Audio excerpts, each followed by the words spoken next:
de una vez. Perfecto, Marco, ya queda listo para que iniciemos. Gracias, buenas noches. Bueno, estábamos viendo, recuerdan ustedes, los principales cambios. Cambios no, más bien aquí, las innovaciones en el proceso laboral. Estábamos viendo el proceso puramente dicho, de acuerdo con la reforma, las innovaciones, o sea, las cosas nuevas que introduce la legislación laboral. Habíamos hablado de los principios, cómo es que se ponían los principios y cómo se tutelaba, digamos, el tema de eliminación de la cuantía, porque se creaban entonces juzgados de menor cuantía y juzgados de mayor cuantía.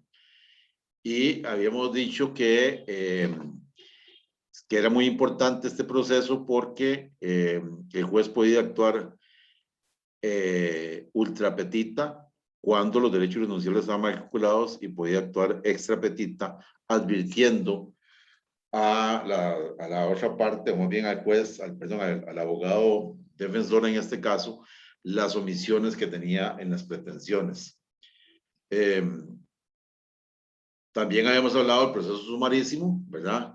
Que era semejante al proceso constitucional, del amparo constitucional, por eso se le llamaba el amparo laboral, ¿verdad? Si lo han llamado, lo han dado en llamar, y que este estaba precisamente relacionado con los fueros de protección. Cuando se había violentado algún fuero de protección a los trabajadores que tenían fueros de protección, y hemos dicho los siete tipos de trabajadores que tenían fueros de protección, empezando por lo más sensible, que son las mujeres embarazadas, un estado de lactancia, los trabajadores que tenían fuero sindical, las personas discriminadas, etcétera, etcétera, etcétera. Teníamos un proceso sumarísimo que está ubicado en 540 y siguientes del Código de Trabajo. En este sentido, era importante también decir que con relación a los intereses de indexación se establecía como de pleno derecho en la sentencia, o sea que ya como antes sucedía, antes había que solicitarlos, ahora ni siquiera hay que solicitarlos. Cuando el juez condena al pago de, ¿cómo se llama?, de extremos laborales, también condena en la misma sentencia al pago de los intereses de indexación. Habíamos hablado de que los intereses, ¿cómo se llama?, se calculaban, perdón, que la indexación se calculaba con el índice de precios para el consumidor de la ley metropolitana. Habíamos sugerido que eso lo hicieron al teórico matemático y no nosotros como abogados. Y habíamos hablado también de que la indexación se calculaba con los intereses del Banco Nacional, porque actuaba supletoriamente el Código Procesal Civil, en cuyo caso es la forma de indexación. Y también se habla ahora de que se establecía de pleno derecho el pago de las cuotas a la Caja Costarricense de Cuotas sobre los personales de la Caja de Seguro Social, cuando a un trabajador, por ejemplo, que se da muchos casos, no se le pagaba el seguro social, o, por otro lado, son tres formas. Una, cuando no se le paga el seguro social de forma total. Otra, que es lo más común, cuando le pagan menos o le reportan menos a la Caja de Seguro Social de lo que realmente gana. Y la tercera, que es la más gravosa, cuando a un trabajador se le deduce la cuota obrera, pero ni siquiera se le reporta a la Caja de Seguro Social, lo cual indica que también estamos frente a un delito de retención indebida. En todas esas circunstancias, entonces, no hay necesidad ya de pedirla, sino que el 565 y 567 del Código de Trabajo, que lo leímos el jueves, hacen que de pleno derecho el juez tenga que sentenciar en ese sentido. Muy bien, creo que por aquí habíamos quedado. Vamos al tema de los procesos colectivos. Se simplifican los procedimientos colectivos y se establece un proceso especial de calificación de la huelga. La calificación de la huelga puede ser solicitada por cualquiera de las partes involucradas debidamente legitimadas, y solo existirá un proceso para la calificación de la huelga. No será admisible ninguna apelación. La sentencia se dictará en 5 días después de la sustanciación de los autos y en caso de que haya necesidad de audiencia, el dictado de la sentencia será en 3 días. La huelga se calificará cuando hubiese fracasado el procedimiento de conciliación. Entonces, recordemos algunas cosas para entrar ya en materia de derecho colectivo que son importantes de tener clarísimas. Una es que la huelga, hay una presunción ius tantum de que la huelga es legal, o sea, toda huelga es legal. Recordemos que precisamente la reforma procesal laboral inicia hablando de la huelga. La reforma empieza entonces a partir del artículo 371. Ahí empieza la reforma. De ahí para atrás, en el Código de Trabajo solamente incluyó un artículo, que es el artículo 35. Modificó más bien el artículo 35 de la vieja ley. Entonces, solamente modificó de ahí para atrás, numéricamente hablando, ¿verdad? Solamente modificó el artículo 35. En el derecho individual sí modificó muchas cosas. Modificó, por ejemplo, pero están más adelante en el 404, modifica el tema de la discriminación, que es un derecho sustancial individual. Pero la modificación numéricamente inicia a partir del 371. Y hay algunas modificaciones importantes que vamos a ver más adelante, pero al momento, para poder ubicar en el contexto esto que estamos hablando de la calificación de la huelga, el Código de Trabajo, el artículo anterior, el 371, el Código anterior, decía que la huelga legal, la huelga decía que era una suspensión concertada y pacífica del trabajo. Ahora dice que la huelga legal, ya dice legal, es un derecho. Entonces ya tenemos una huelga como un derecho, que además se ha calificado como un derecho supraconstitucional porque forma parte de los derechos humanos de tercera generación, sean los derechos sociales y económicos. Entonces ahora ya el código nos dice que es una suspensión, que es un derecho que consiste en la suspensión concertada y pacífica del trabajo en una empresa, institución, establecimiento o centro de trabajo acordada y ejecutada por una pluralidad de 3 personas trabajadoras. Dice que es ejecutada por una pluralidad de 3 personas trabajadoras, no dice por un sindicato. Entonces, dice como mínimo que representen la mitad de los votos emitidos conforme al 381 por los empleados involucrados en un conflicto colectivo. Para lo siguiente, para la defensa y promoción de los intereses económicos y sociales, eso siempre ha estado, y ahora agrego nomás la defensa de sus derechos en los conflictos jurídicos señalados en el 386. Entonces vamos a ver varias cosas ahí. Lo vamos a ver también en este mismo Fibina más adelante, pero quiero aclarar algunas cosas importantes. Primero, la huelga es un derecho que se presume legal desde el momento en que inicia. Solamente un juez de la República puede decir si esa huelga no es ilegal una vez que se lleve a estratos judiciales. Y que es, la huelga es un derecho individual de los trabajadores que se ejerce colectivamente y que para llamar a la huelga se necesita una pluralidad de 3 trabajadores, de tal suerte que no dice que es un derecho del sindicato, no es un derecho de los trabajadores. Por eso perfectamente en una empresa puede no haber sindicato y sí puede haber huelga. Y eso nos lleva entonces a decir que una cosa es la huelga y otra cosa es la manifestación de la huelga. La manifestación de la huelga es un acto político que hacen los sindicatos para que el resto del país vean que están en huelga. Pero en este país, para conocimiento de ustedes, se resuelven cientos de huelgas posiblemente en el año que nadie se da cuenta. ¿Por qué? Porque solamente le interesa a los trabajadores de esa empresa y normalmente lo resuelve el Ministerio de Trabajo. Las huelgas que son más famosas, más conocidas, son cuando la gente sale a manifestarse ahí en las calles, ¿verdad? Y entonces esa manifestación de la huelga, eso es un acto político del sindicato, no es una huelga como tal, porque la huelga es suspensión del trabajo. O sea, yo perfectamente puedo estar sentado como hacían algunos en Capdeva, jugando dominó y estoy en huelga. Lo que hago es suspender las labores, pero estoy ahí sentado. pero no me estoy manifestando, no tengo por qué ir a la calle. Yo puedo estar en huelga y no puedo estarme manifestando. Cuando estaba en la huelga, el del 2018, si no me equivoco, en una entrevista de televisión que me hicieron, yo hablaba que perfectamente eso, que los maestros estaban en la casa, perfectamente están en huelga. Lo que no se vale es andar haciendo compras ahí en la calle o andar de paseo o en el cine en horas que se supone que están en huelga y mucho menos salir del país, ¿verdad? Eso no se vale porque están en huelga y la huelga suspende el contrato de trabajo, pero tampoco le da pie a la persona para que haga un abuso de ese derecho.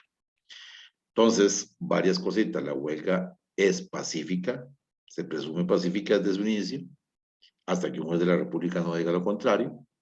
Luego es un derecho de los trabajadores y debe ser pacífica y concertada por 3 trabajadores. Y la huelga se diferencia de la manifestación de la huelga, que son 2 cosas diferentes. Y además, cuando se habla, cuando esta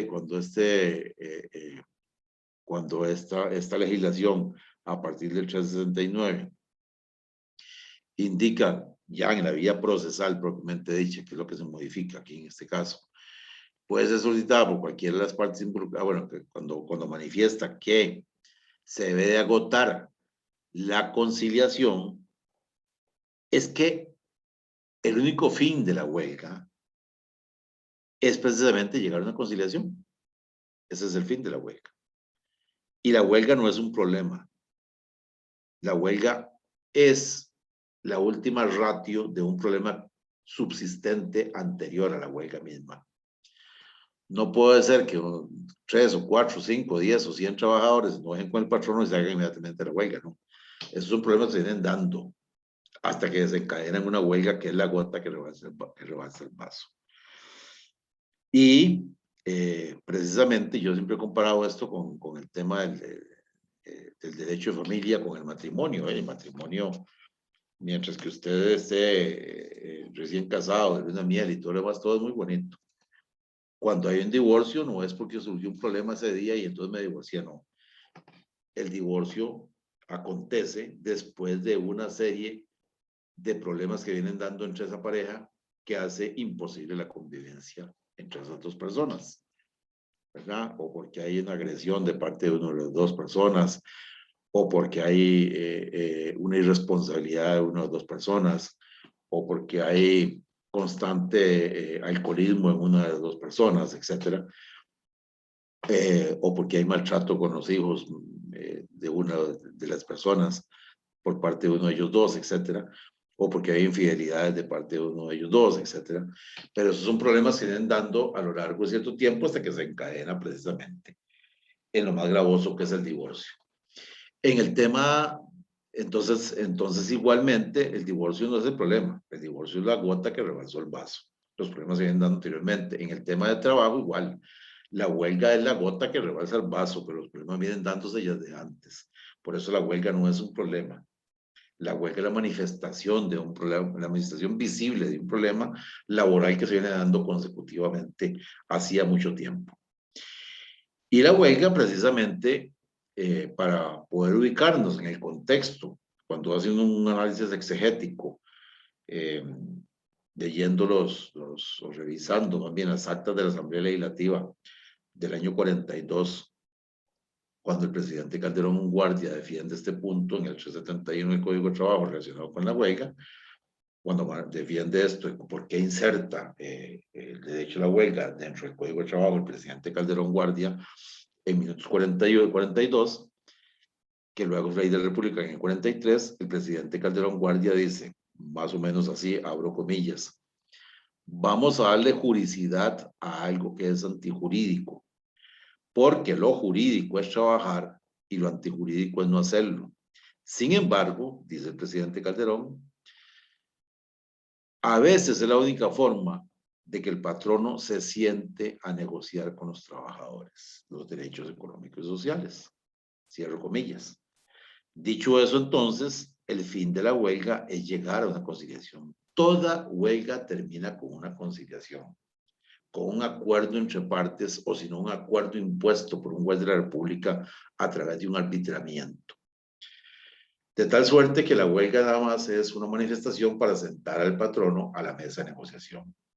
O cuando se rompen los hilos, ¿verdad? Que un juez de la República. Dicho sea de paso, y aprovecho para esto, ayer precisamente, o antier, se estaba negociando en Habdeba la convención colectiva y la parte patronal se paró de la mesa de negociación. Ahí entonces nace la vida jurídica, un conflicto jurídico, ¿verdad? Ahí hay un conflicto jurídico, no un conflicto económico-social, sino un conflicto jurídico. Y el conflicto jurídico lo resuelve un juez de la República. El conflicto económico-social puede resolverlo a través de la conciliación o a través del arbitraje. Pero el conflicto jurídico lo resuelve solamente un juez de la República. Entonces, vamos a ver, para ir adelantando un poco las filminas. El conflicto, hay dos tipos de conflictos. El conflicto económico-social, que ya lo vimos en el 371, es aquel que pretende crear una norma nueva. Que es que yo hago o me siento a negociar en una convención colectiva o un arreglo directo y lo que pretendo es que me suban el salario, lo que pretendo es que me den más días libres de vacaciones o que me den, qué sé yo, el transporte para ir al trabajo o que le den un uniforme de fútbol al equipo de fútbol de la compañía o que le den el transporte para la escuela a mis hijos, etcétera. Esas son condiciones económicas sociales. Y entonces ahí puede surgir un conflicto económico-social cuando ya no llegamos a ningún acuerdo. Lo otro es un conflicto jurídico. ¿Cuál es el conflicto jurídico? El conflicto jurídico es cuando yo ya tengo una norma, o sea, ya tengo una convención colectiva. Recuerda que la convención colectiva es ley profesional. Cuando tengo una norma y alguna de las partes rompe con esa norma. Por ejemplo, yo digo en la convención colectiva que vamos a tener 20 días de vacaciones y resulta que el patrón únicamente me da 15. Pero ya estaba establecida la norma. Entonces ahí, al incumplir con esa parte, nace a la vida jurídica un conflicto jurídico. Es la interpretación de una norma, es el conflicto jurídico. Y lo que surgió antier, perdón, fue precisamente un conflicto jurídico. Sencillamente estamos negociando una convención colectiva o están negociando una convención colectiva y los señores de la parte patronal se levantan de la mesa y se van. Y ahí nace la vida jurídica, un conflicto jurídico que debe ser resuelto por un juez de la República. Dicho sea de paso, escuché en las noticias de Monumental hoy de que es la primera vez que un juez iba a resolver eso. Eso no es cierto. Conflictos jurídicos se han resuelto varios, incluso hay uno planteado en este momento el Banco Nacional, en donde yo estuve asesorando al Banco Nacional, dicho sea de paso, y los señores del sindicato en aquel momento decían que estaba mal denunciada la convención colectiva. Y yo les dije, vamos a seguir adelante y aquí estamos frente a un conflicto jurídico porque nosotros decimos, está bien denunciada, ustedes dicen que está mal denunciada, pues sigamos adelante con la negociación y llevemos esto a la vía jurisdiccional para que un juez de la República diga si está bien o mal denunciada. Pero bueno, el tema es que precisamente, de conformidad con esta filmina, la huelga se calificará cuando hubiera fracasado el procedimiento de conciliación. Quiere decir que para que haya huelga y para que ésta sea efectivamente pacífica, lo primero que debe haber es una negociación, una conciliación. Cuando fracasa la conciliación, hasta ese momento es cuando la ley le da la posibilidad a los trabajadores de irse a la huelga. Y aquí estamos frente a una falencia de nuestros representantes sindicales en Costa Rica y por eso tomaron medidas tan drásticas como prácticamente prohibir la huelga, como lo veremos el próximo jueves, si Dios quiere, con los cambios que hay, con las nuevas reformas que hubo después de la reforma procesal laboral, en donde prácticamente la Asamblea prohibió la huelga en el país, porque resulta que los sindicatos en este país, no le preguntaban a nadie nada, ni conciliaban nada, simplemente iban a la huelga y punto, no hacían caso, y sobre todo en los servicios esenciales, cuando es prohibida la huelga, siempre ha sido prohibida desde el año 43, sean estos que ponen en riesgo la vida, la salud o la seguridad de las personas. Por ejemplo, en Habdeba era prohibida la huelga y en Habdeba era tan fácil hacer una huelga como quitarse los pantalones, ¿verdad? Era tan fácil como que nada más el sindicato, resulta que pedían algo, no se los daban y inmediatamente se iban a la huelga cuando no había una conciliación. Es lo que en el 2018, precisamente, ustedes recordarán esa huelga, la más larga del país, la de 84 días, que se conoció como la huelga del maestro, pero es una huelga nacional, y en esta huelga sí hubo conciliación, por eso muchas se declararon legales, ¿verdad? Estas huelgas fueron declaradas legales, porque el presidente de la República, don Carlos Alvarado, hubo 2 intentos de conciliación, uno fue precisamente en el Colegio de Abogados, el Colegio de Abogados prestado el colegio, nosotros estuvimos ahí como intermediarios entre los dirigentes sindicales, representados por don Albino, la mayoría, y el gobierno de la República representado en ese momento por el viceministro de la Presidencia y el viceministro de Trabajo, y ahí estuvimos nosotros tratando de conciliar, no hubo conciliación.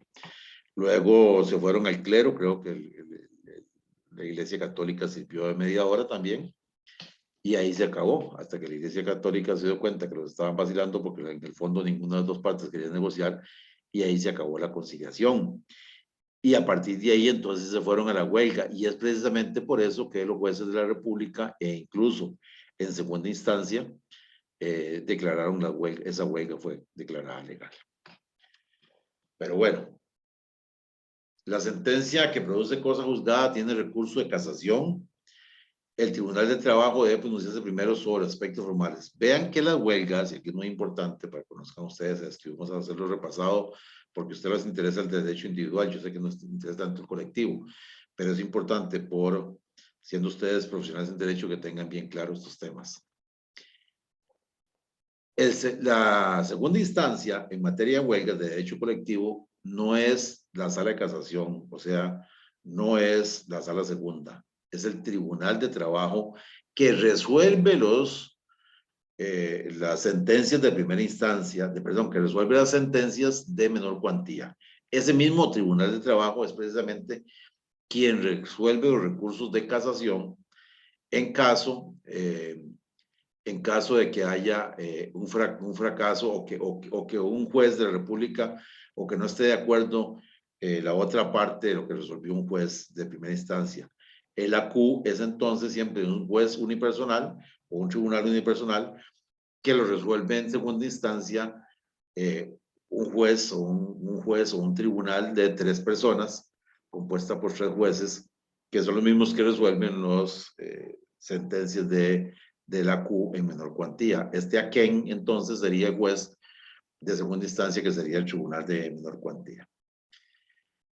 El tribunal entonces dice que debe pronunciarse primero sobre aspectos formales, cuya discusión se agota en esa sede, y después por el fondo. El término para resolver será de 15 días. Vean ustedes que hay 3 instancias entonces. Primero, en segunda instancia, resuelve el tribunal. Aquí hay que distinguir muy bien claro esto, porque la gente se confunde. Cuando estamos en un proceso laboral común y corriente por prestaciones laborales, que es lo normal, ¿verdad? O de seguridad social, tenemos menor cuantía y mayor cuantía. La menor cuantía lo resuelve un tribunal de menor cuantía, compuesta por 3 jueces. Y mayor cuantía lo resuelve un tribunal de mayor cuantía que se llama casación, que son los magistrados de la sala segunda, que está compuesto por 4 señores jueces y una señora jueza, que son los magistrados de la sala segunda. Pero, como las huelgas son de cuantía inestimable, ahí tenemos 3 vías. Tenemos en segunda instancia el tribunal de menor cuantía, y cabe la posibilidad de irnos solamente por el fondo ante casación, o sea, ante los magistrados de la sala segunda, que nunca, hasta donde yo recuerdo, han resuelto nada, porque estas huelgas, sobre todo las más grandes que hubo, la más grande que hubo, de 84 días, que fue la última que hubo prácticamente, la 2018, fueron resueltos todos en segunda instancia, y ahí se quedó el asunto, ¿no? Nadie llegó a casación. Pero ante casación solo puede recurrir a sentencia al tribunal por razones sustantivas. Vean ustedes por qué, porque el tribunal de primera instancia resuelve las 2, resuelve la parte formales, dice, y ahí agota esa vía, y luego resuelve la parte sustantiva. Si no estoy de acuerdo con la parte sustantiva que hizo el tribunal, el AQUEN, entonces puedo llegar a casación solamente por asuntos de fondo. En los recursos de apelación y casación se deben puntualizar los motivos por los cuales se estima violentado el ordenamiento jurídico, por los cuales se procede la nulidad y eventual revocatoria de la sentencia, ¿verdad? Entonces vean que además aquí tenemos otro sistema de nulidades, que es la nulidad en el derecho colectivo.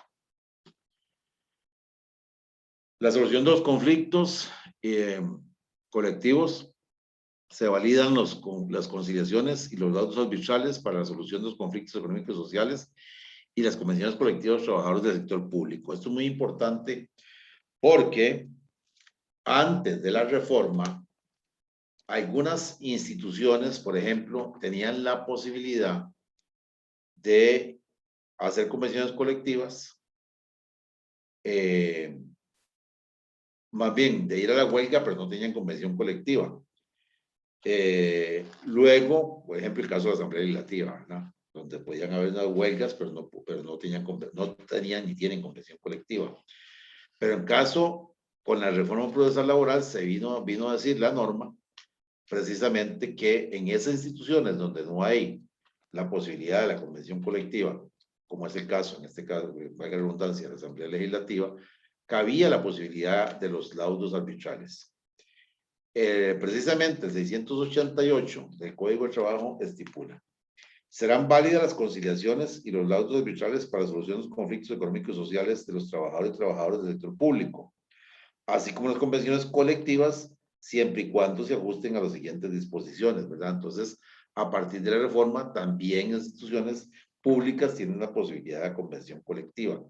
Y entonces vienen una serie de ¿cómo se llama?, de instrucciones que da la ley en el 689 de cuáles pueden tener convención colectiva. Es decir, todas las personas trabajadoras de dicho sector, el sector público está hablando, tienen derecho a solución negociada o arbitrada, salvo las secciones del 683 de este código, ahorita vamos a hablar de eso, que es muy importante, y las personas que funjan como directores o directores generales o ejecutivos, auditores o subauditores, subgerentes, jerarcas de dependencias internas encargadas de la gestión de ingresos o egresos públicos, funcionarios de asesoría, de fiscalización legal superior, que participen directamente en la negociación. Esto quiere decir que yo puedo tener una negociación, pero yo, a partir de ahora, vamos a tener un patrono que va a defender los intereses de esa institución. Y digo esto con énfasis porque resulta que antes de la reforma procesal laboral se dieron muchas sinvergüenzadas, digo yo, como la siguiente. Recuerdo una, voy a ponerles un ejemplo. En Recope se hizo una convención colectiva y en la convención colectiva de Recope se pidió que la cesantía no fuera, en ese tiempo era de 8 años, que no fuera de 8 años, sino que se pagara una cesantía de 15 años. El señor gerente general de aquel momento dijo que no, que era muy poquillo, que por qué 15 años y dentro de 2 años iban a pedir más, que mejor de una vez pusieran 20 años de cesantía. Claro, con la plata del Estado cualquiera es muy fácil jugar, ¿verdad? Si hubiera sido un patrono privado, jamás va a decir eso porque es su plata. Entonces resulta que se dio eso. ¿Qué es lo que se descubre el año siguiente? Bueno, que la comisión colectiva cubría a todos los trabajadores, incluyendo los directores que negociaban. Y resulta que precisamente ese gerente se pensionaba al año siguiente, en cuyo caso se llevó 20 años de cesantía. A partir de la reforma, y viendo ese caso y muchos más, entonces se dijo que en el sector privado se podían hacer convenciones colectivas siempre y cuando los directores, de ahí viene la lista taxativa, no pueden participar, e incluso los que negocian la convención colectiva, aunque no sean directores, como por ejemplo el abogado de la institución, no pueden ni ellos ni sus familiares beneficiarse de la convención colectiva. Explico esto. A mí me contrataron hace un par de años atrás el Banco Nacional a asesorarlos en la convención colectiva al Banco Nacional.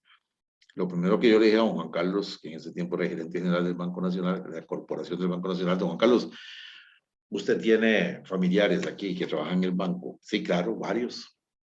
En puestitos pequeños, ¿verdad? Una sobrina que trabajaba, me acuerdo, de cajera en Palmares, en el Banco de Palmares, tenía un par de sobrinos por ahí también que trabajaban en plataformas de servicios, por ahí en Arajuela, en otro lado de esos. Tenía un cuñado que era gerente de una sucursal, etcétera. Entonces yo, Juan Carlos, lo primero que usted tiene que hacer es retirarse de la negociación. Usted tiene que nombrar a alguien en su nombre. Porque ya de hecho, el artículo 689 le prohíbe a usted beneficiarse de la convención colectiva. Pero el 683 le indica que los familiares también de los funcionarios que participen en esa convención no pueden beneficiarse de la convención colectiva. Eso quiere decir que si hay un aumento, por ejemplo, un aumento del 5% de salario, ya hay ni sus sobrinos que trabajan de cajeros o sus otros sobrinos que trabajan de plataformas de servicio, y ni qué decir del que es gerente, se van a poder beneficiarse de ese 5%. La ley vino a distinguir entonces a partir de ahí que en la mesa de negociación se sientan un patrono y un trabajador. Y el patrono va a ser ese representante patronal en el sector público, que son esa lista taxativa que hace de quiénes son los que van a negociar. Y entonces no pueden beneficiarse, y tampoco sus familiares, porque perfectamente yo puedo ser gerente, como en este caso, el gerente general del Banco Nacional, y yo sé que no me voy a beneficiar yo, pero por lo menos meto en la colada a mis sobrinos que están ahí metidos, o a mi hermana, o a mi prima, o a qué sé yo, a mi cuñada, a mi esposa. Y eso hace entonces que la ley ahora sí distinga que no se puede. Recuerdo que en esta discusión, precisamente cuando estábamos en este asunto de la reforma empresarial laboral, una vez hablando en una mesa de negociación, don Otón Solís, precisamente, siendo diputado, me dijo, mira, es que yo estoy preocupadísimo con esta cosa, dice, porque es que los sindicatos piden y piden y piden y piden. Dice, y entonces aquí en el sector público es una barbaridad porque piden y entonces todos se lo damos, porque además son muy inteligentes y piden en año político, hacen las convenciones colectivas y entonces empiezan a pedir y si no se los dan, entonces hay huelga. Yo le decía a don Otón, a mí me parece lo siguiente, me parece que la razón de ser del sindicato es esa, ¿verdad? Ese es es pedir. Digo, es como el niño, como los chiquitos, no sé si yo sé que usted tiene hijas, no sé si tiene hijos varones, pero yo sé que tiene hijas. Digo, pero igual los hijos, hijas varón o mujer, hacen lo mismo. Si el chiquito, todos los que estamos aquí sabemos, somos padres de familia la mayoría, o madres de familia, la mayoría de los que están acá. El chiquito le pide a uno, ¿verdad? Papi, pídeme tanto, y uno le dice que no tiene plata, y el chiquito desconfiado le mete la mano en las bolsas, y aún así le sigue pidiendo. Esa es su naturaleza. Entonces, la naturaleza del sindicato es esa.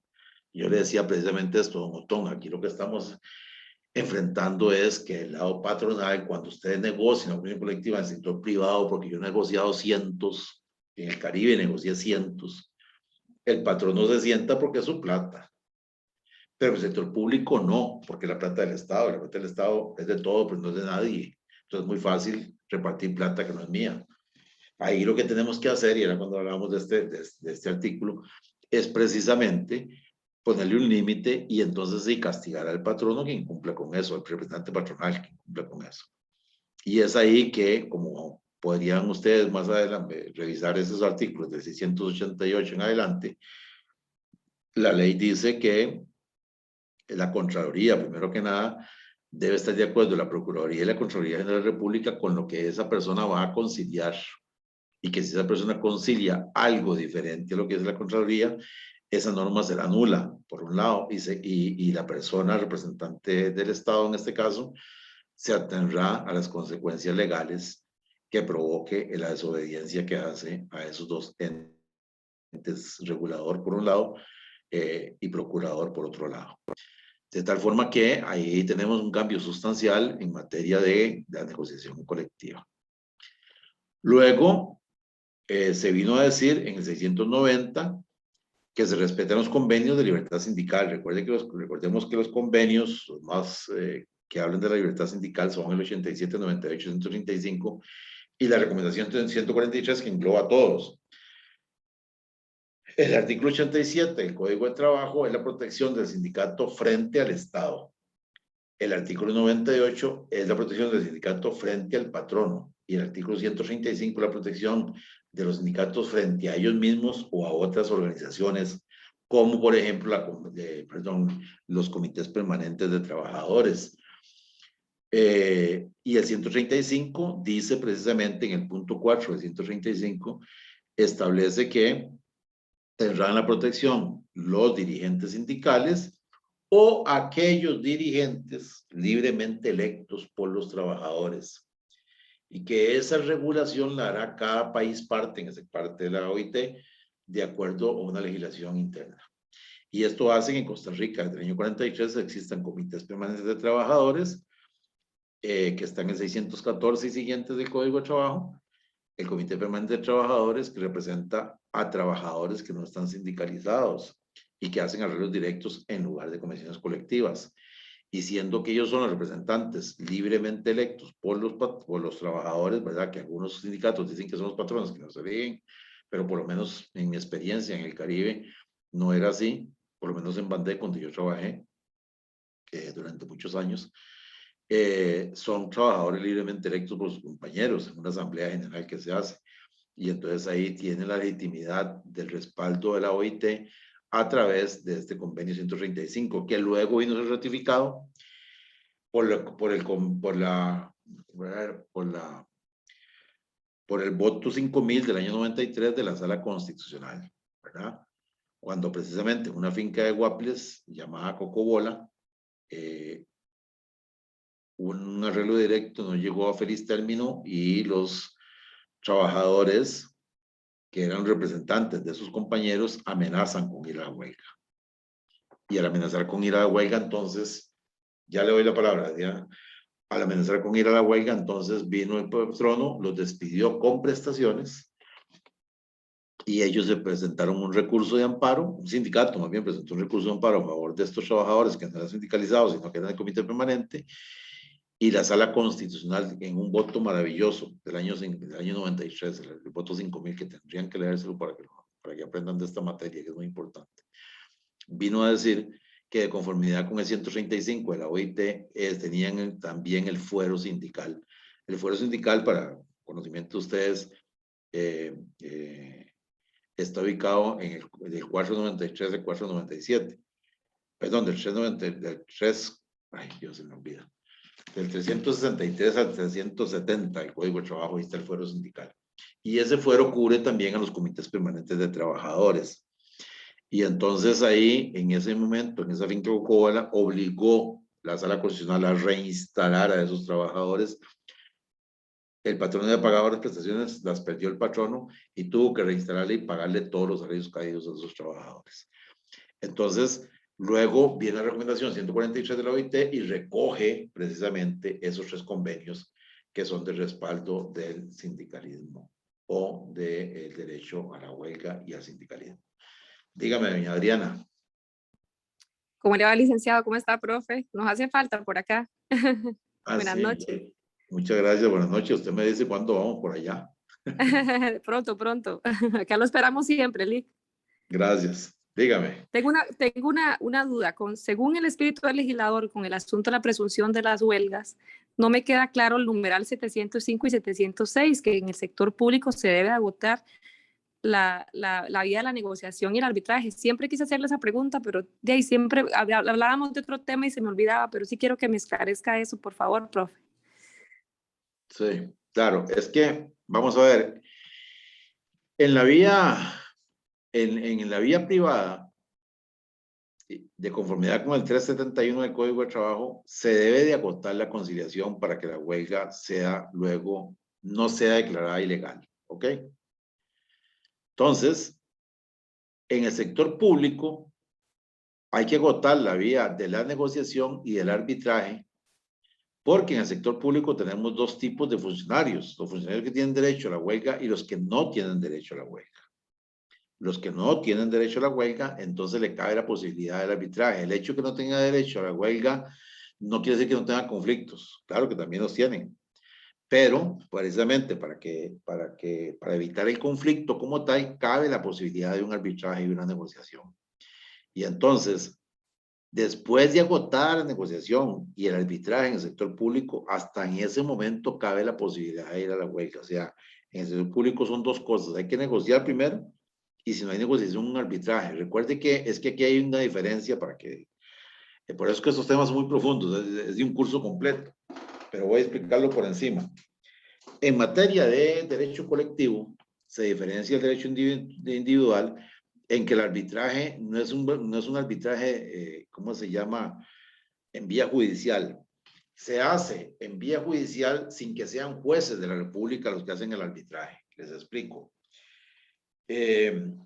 Los sindicatos mandan una lista de abogados. Eso sí tiene que ser de juris, es un arbitraje de juris, no es un arbitraje de conciencia ni nada por el estilo. Es un arbitraje de juris, tienen que ser abogados quienes consiguen, quienes arbitren. Los trabajadores mandan una lista, o los sindicatos, de abogados que puedan negociar cuando haya un conflicto económico y social. Ojo, conflicto económico y social, no jurídico. Eso siempre lo va a resolver un juez.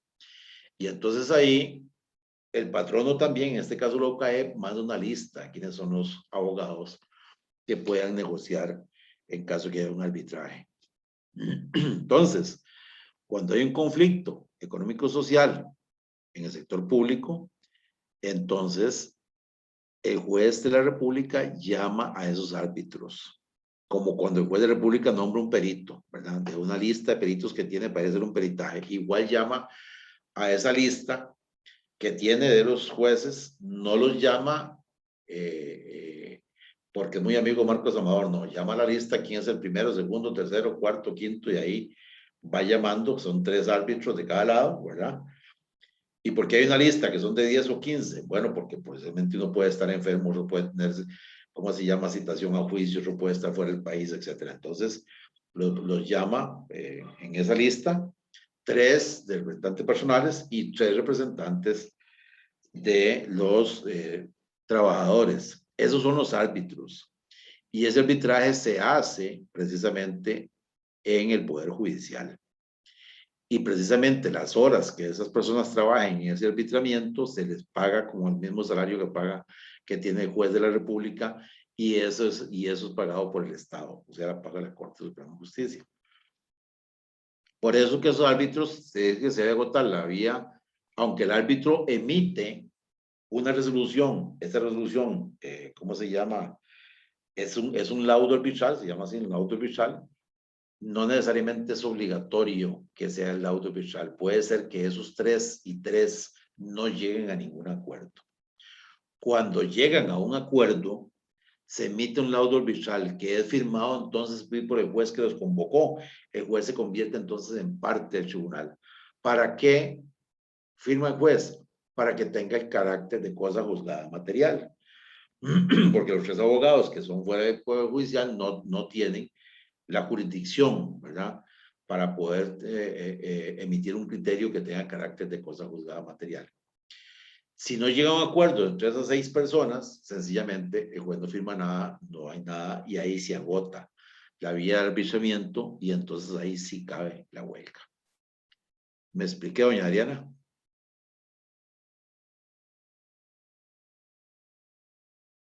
Doña Adriana, ¿me expliqué? Sí, profe, gracias. Es que no encontraba para quitar el silenciador. Muy amable. Sí, es un tema muy profundo, profe, ya igual, pero ahí poco a poco, ¿verdad? Hay que estarse leyendo la reforma.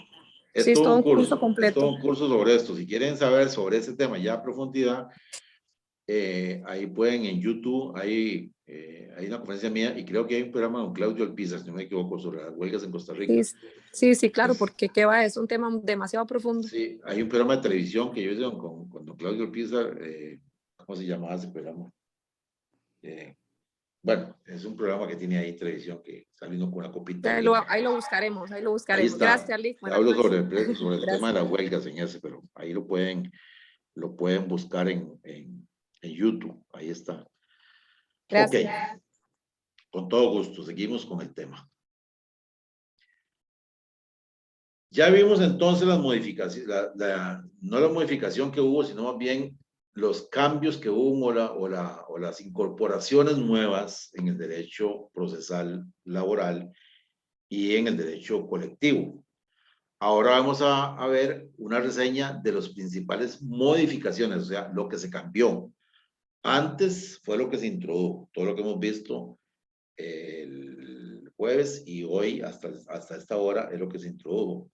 Ahora vamos a ver lo que se modificó, ¿verdad?, en la reforma. Para mí, desde el punto de vista personal, lo que más me impacta de la modificación. Modificación al derecho individual, ¿verdad? Que modifica la reforma procesal laboral, es la carta de despido. Ya les había anunciado que precisamente unas modificaciones en el derecho individual, precisamente es la carta de despido. Recordemos que los primeros 3 incisos de ese artículo 35 se mantienen igual. Eso quiere decir que es la facultad del trabajador de solicitar la carta de renuncia cuando hay mutuo acuerdo o despido con responsabilidad patronal. O sea, hasta ahí no había obligatoriedad del patrono cuando había responsabilidad patronal de darle la carta. Ahora con lo que vino a decir la Sala Constitucional, pues sí hay obligatoriedad porque tiene que decirle por qué lo está despidiendo para evitar precisamente que haya, ¿cómo se llama? Un acto discriminatorio en el despido. Luego, se convierte en obligación de su entrega cuando la terminación del contrato de trabajo se da por un despido sin responsabilidad patronal. Esto es cuando el patrono lo despide sin pagarle prestaciones, y en este caso debe darse, como ustedes saben, una descripción detallada de los hechos que fundamentan el despido. Y cuando la entrega de la carta se hace personalmente en el momento del despido, debiendo documentarse. Debiendo documentarse es que la persona tiene que firmar de que efectivamente le entregaron la carta. Pero si el trabajador se niega a recibir la carta, que eso es muy normal, porque además es muy humano, y a nadie le gusta que lo despidan y menos sin prestaciones, salen pateando puertas y todo lo demás, ¿verdad? Entonces la entrega de la carta se hace a la oficina del Ministerio de Trabajo de la localidad, y si eso no existe, se entregará o se enviará a la oficina más cercana de ese ministerio por correo certificado, lo cual deberá hacerse más tardar de los 10 días naturales siguientes al despido. Y aquí viene lo más importante, que ya darle, como se daba antes, la carta al trabajador con testigo, ya eso no funciona. Ya no hay que poner testigos, ¿verdad? O se le da al trabajador directamente y él lo acepta, y si no se lo acepta, se le da al Ministerio de Trabajo. Eso todos ustedes lo conocen. Pero aquí lo más importante es esto, que hay que hacer una descripción detallada de los hechos. ¿Por qué hay que hacer una descripción detallada de los hechos? Fíjense ustedes que les voy a contar una de las tantas jurisprudencias, o más bien resoluciones de la Sala Segunda que he leído sobre este tema. En una finca piñera en San Carlos, resulta que un trabajador fue despedido presuntamente, o por lo menos eso dice la carta, por reorganización de personal. El trabajador acude a la vía judicial diciendo que lo despidieron por discriminación sindical. ¿Por qué por discriminación sindical? Porque cuando él le manifiesta al capataz que tenía ganas de afiliarse al sindicato, al día siguiente lo despide, pagándole prestaciones. Le pide entonces la carta de despido del patrono, y el patrono le dice que sí, que le va a pagar las prestaciones por reorganización de personal. Muy bien. Llegan al proceso.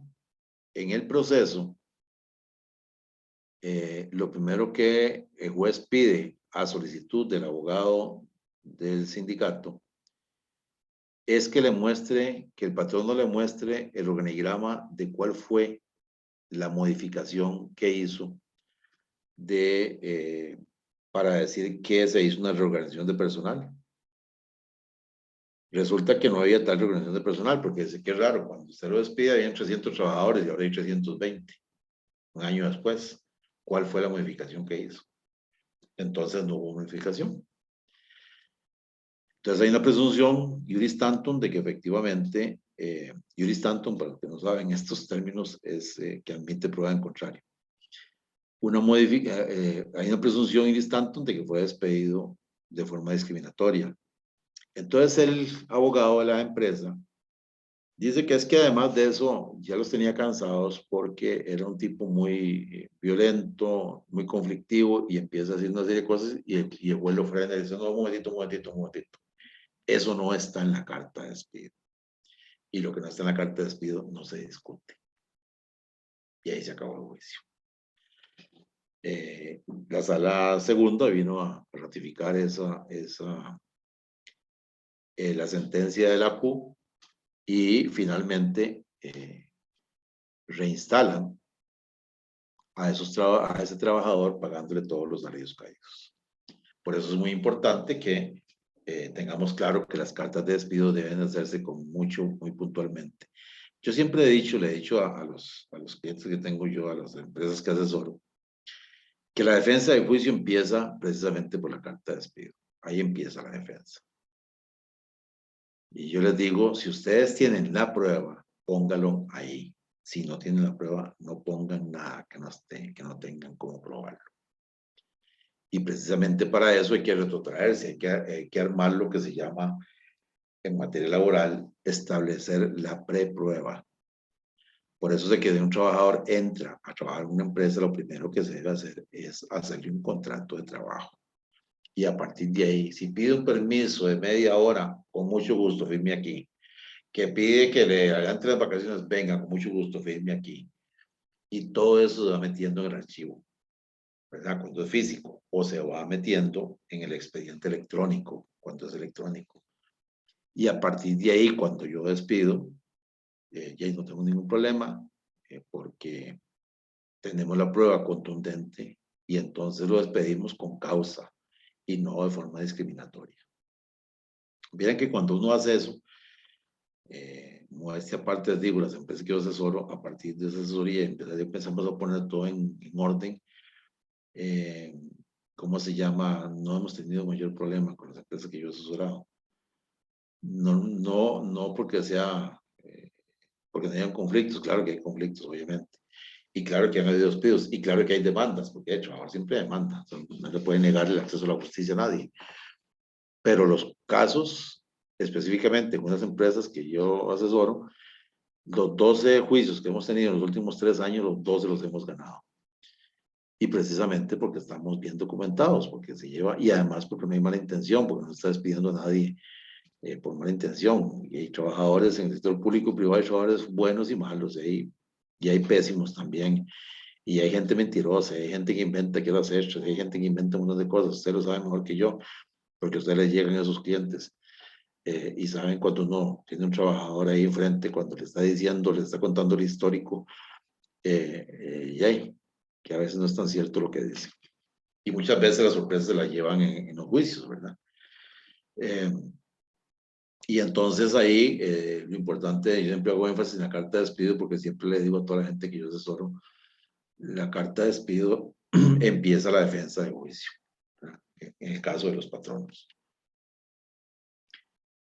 En el derecho individual también se modifica la discriminación. Como ustedes saben, antes habían 4 formas de discriminación en el Código de Trabajo y se modifica. Aquí se modifica a 15, ¿cómo se llama? A 15 formas de discriminación. El Código de Trabajo lo tenía antes en el 618 el Código de Trabajo y establecía 4 formas de discriminación. Ahora hay 15 y además deja un números apertos. Y aquí es importante decir, para que ustedes tengan bien claro el tema de la discriminación, que la discriminación tiene rango constitucional en el artículo 33. El artículo 33 de la Constitución Política habla de la igualdad, es el principio de igualdad. Entonces la discriminación es una desigualdad. En el fondo del asunto, la discriminación es desigualdad por cualquier cosa, por género, por raza, por etnia, por orientación sexual, por estado civil, por lo que quieran, pero es una desigualdad. Y la Sala Constitucional, con relación a ese artículo, ha venido a decir que se tratan a los iguales como iguales, los desiguales como desiguales. Por eso es que yo no puedo, ¿cómo se llama?, decir que es discriminatorio que yo llegue a un banco y que vea a una viejita en una fila especial, o un viejito en una fila especial. No, son desiguales, entonces hay que tratarlos como desiguales. Y siempre yo hago énfasis en este tema porque ahora se vino a decir que la discriminación por razones de edad, ¿verdad?, que es tan común en este país, ya resulta que después de 45 años ya como que no está apto para trabajar uno. Por etnia, que es de dónde vengo, si soy de la etnia hindú o de la etnia, ¿cómo se llama?, asiática, ¿verdad? Son etnias, que es diferente a la raza. por sexo, si es hombre o mujer, por religión, si es católico, protestante, testigo de Jehová, por raza, si soy negro, blanco, chino, amarillo, no sé, por orientación sexual, si mi orientación o la orientación sexual de la persona es de gente de su mismo sexo, por estado civil, si soy casado o no soy casado, soy soltero, acá por discriminación, por opinión política, porque soy de un partido político determinado, todos tenemos alguna simpatizante por lo menos de algún partido político, por ascendencia nacional, en este caso si es nicaragüense entonces no lo contrato, o si es colombiano no lo contrato, por origen social, si soy de una familia muy pobre, ¿verdad? Entonces no lo contrato, porque es muy limpio, entonces como está tan limpio nos va a robar algo, ¿verdad? Esa es una forma de discriminación que aunque ustedes no lo crean es muy común, ¿verdad? En los colegios se ve mucho eso, entonces se perdió un celular, entonces empiezan a revisar los chiquillos y todo el mundo ve a ver al chiquillo más pobre de la clase. Ese fue el que se lo llevó. Por filiación, y aquí entra la afiliación en forma genérica. La afiliación estoy afiliado a una cooperativa, o porque estoy afiliado a una iglesia evangélica, o porque estoy afiliado a cualquier forma de afiliación, ¿verdad? Estoy afiliado. Por discapacidad, y eso está clarísimo, ¿verdad? La discapacidad. Por afiliación sindical, porque estoy afiliado a un sindicato, eso es específica, la afiliación sindical. Vean que dice afiliación, pues dice filiación, no, perdón, afiliación es una cosa sindical y la filiación, que es otra, perdón, se me ha confundido. La filiación es por filiación es que antes, si una persona se casaba con otra persona o una pareja del mismo trabajo, despedían a uno de los dos. Esa es filiación. Pero vean qué interesante, vamos a ocupar la filiación para explicar el número de apertos. Dice, por situación económica, porque entonces soy muy pobre, entonces no puedo estar en ese grupo. Dice, o cualquier otra forma análoga de discriminación. Cuando se habla de forma análoga de discriminación, es que sea parecida a esas. Entonces, cuando hablamos de filiación, ¿qué pasa? Que yo no puedo despedir a una pareja o una de dos personas porque son casados entre ellos, pero tampoco puedo despedirlos porque son novios. Esa es una forma análoga de filiación. Muchas veces sucede, hay una sola norma que lo da la ley del Sistema Financiero Nacional, que permite que una persona no pueda trabajar, por ejemplo, en un mismo banco cuando es jefa de la otra persona. Sobre todo en materia, por ejemplo, que una persona digamos que el hombre sea cajero y la muchacha sea la auditora. Solamente esa legislación, las demás no. Los demás hay remedios procesales laborales para no permitir discriminación. Ejemplo, voy a contar un caso normal, un caso que conocí. En el INA, precisamente, había un chofer, era el chofer del INA, y resulta que se enamora de una mujer ahí, que era precisamente la directora de ese departamento, la directora de transportes del INA. Y entonces cuando entraron en conflicto, me llaman y me ven, ¿y qué? ¿No? ¿Y por qué lo va a despedir? ¿Cuál es el problema? ¿Cuál es el pecado que cometió? ¿O cuál es el pecado que cometió la mujer porque se enamoró de ese carajo? Y ahí nada, no pasa nada. El hecho de que él sea chofer y la señora sea su jefatura, no quiere decir que la señora le vaya a decir, lleve ese carro y lo deja en la casa, porque como yo soy su novia, su pareja, ¿verdad? O tampoco le va a decir, no entre a las 7 como todos, entre a las 9, ¿no? No, precisamente para eso se abre un debido proceso a la persona que está incumpliendo con lo que le manda la ley. Entonces hay remedios procesales laborales para castigar a quien comete un acto, ¿cómo se llama? Anormal dentro del entramado laboral. Pero no es con discriminarlo, que lo bajaron por fuera como antes era lo más común. Y ahí, lo más lógico es que uno se guste o se enamore de una persona normalmente conoce, o en el barrio, o en el trabajo. Pues, yo no me puedo enamorar de una japonesa si nunca la he visto, ¿verdad? Posiblemente si me voy a ir a Japón, me podría enamorar de alguna de ellas, ¿verdad? Igual yo no puedo enamorarme de una persona que trabaja en Hewlett Packard, porque no sé quiénes son las muchachas que trabajan ahí, pero si yo entro a trabajar en Hewlett Packard y veo a alguna persona y hacemos clip, y posiblemente me enamore. Eso es lo más normal. Y entonces, y bueno, y algunos llegan a casarse. Eso es normal. Eso no tiene nada que ver con el tema laboral. Siempre hago énfasis en esto porque fue una norma que se discutió mucho, precisamente por la misma razón que estamos hablando. Pero esta norma introduce, dentro del derecho laboral individual, introduce una nueva causal de despido. Cuando dice que todo trabajador que en el ejercicio de sus funciones relativas al reclutamiento, selección, nombramiento, movimiento de personal o en cualquier otra forma incurre en discriminación, incurrirá en falta grave sancionada con el despido sin responsabilidad patronal. Esa es una nueva causal que no estaba en el artículo 81 del Código de Trabajo. Y vean que aquí estamos frente a dos estadios diferentes. Primero, es un verbo ordenatorio que dice incurrirá en falta grave, sancionable con el despido, con responsabilidad personal. Quiere decir que en el sector público, que se rige por el principio de legalidad, que tantas veces hemos hablado, del artículo 11 de la Constitución Política y el 11 de la Ley General de Administración Pública, si alguna persona comete una falta de estas, de discriminación, se le debe abrir un proceso para despedir a la persona que cometió la falta grave discriminatoria. Y en el sector privado, ¿verdad? El patrón no tiene la posibilidad de despedir a la persona que cometió el acto discriminatorio o tiene la posibilidad de no despedirlo, ¿verdad? Porque hay una libertad empresarial en ese sentido. Si el trabajador interpone un proceso de los que habla el 540 del Código de Trabajo, es un proceso sumarísimo, y efectivamente se comprueba que hay una discriminación, entonces ahí será sancionado el patrono, no el representante, sino el patrono, será sancionado con la reinstalación del trabajador y a título de daños y perjuicios los salarios caídos.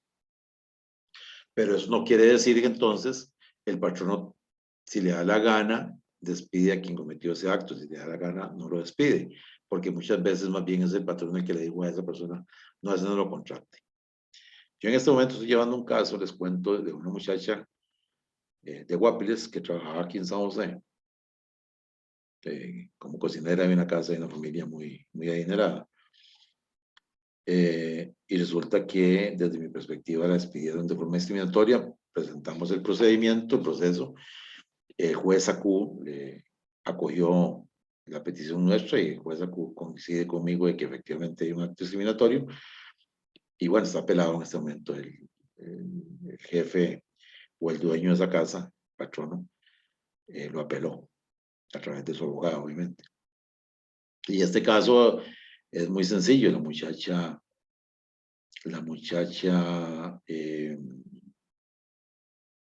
se cae en una bicicleta haciendo un mandado, se lesiona un tobillo, la atienden en el hospital, ella vivía aquí en la casa de los dueños, la atienden en el INSS la incapacita y entonces se va para su natal Guapiles, con de su familia. Y estando ahí,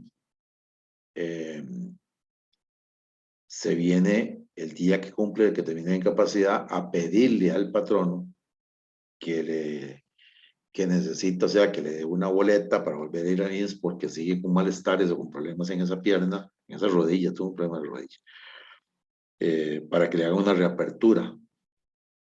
Y el patrono la espera con un despido, ¿verdad?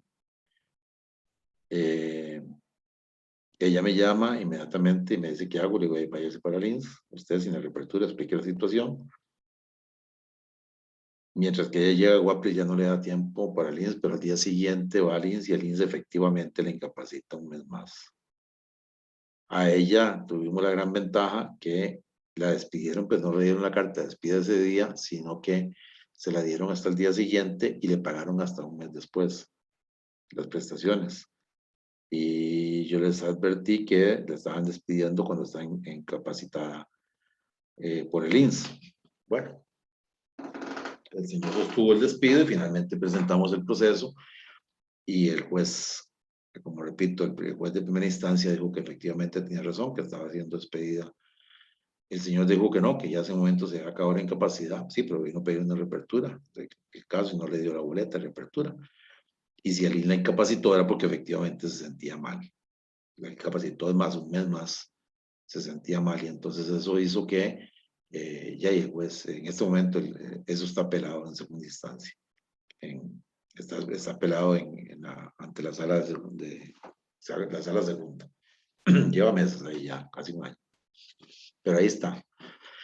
Para que vean ustedes lo complicado del tema, que ahora entonces hay una causal más, y vean muy importante, cuando ustedes leen ese artículo 410, que es el que precisamente crea, el 404 crea los 15 formas de discriminación, y el 410, ¿verdad? Es el que le dice el que crea un nuevo inciso al artículo 81, que es una causal de despido. Pero cuando ustedes lean, por eso lo puse ahí en una letra diferente, dice que la incursión de utilización incurrirá en falta grave.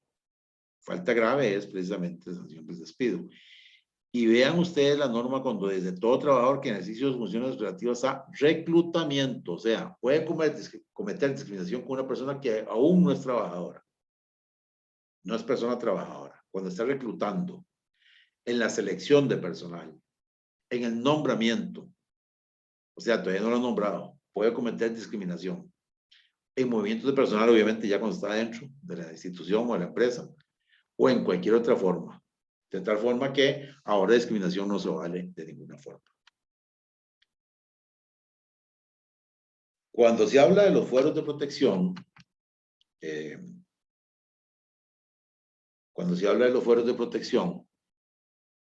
estamos hablando de los cambios que hubo en la reforma, ¿verdad? Acuérdense ustedes dónde estamos ubicados.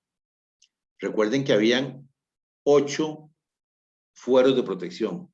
Ya hemos hablado que era un fuero de protección, ¿verdad? Que el fuero de protección era precisamente para que trabajadores que no podían ser despedidos tan fácilmente, sino a través de un debido proceso, que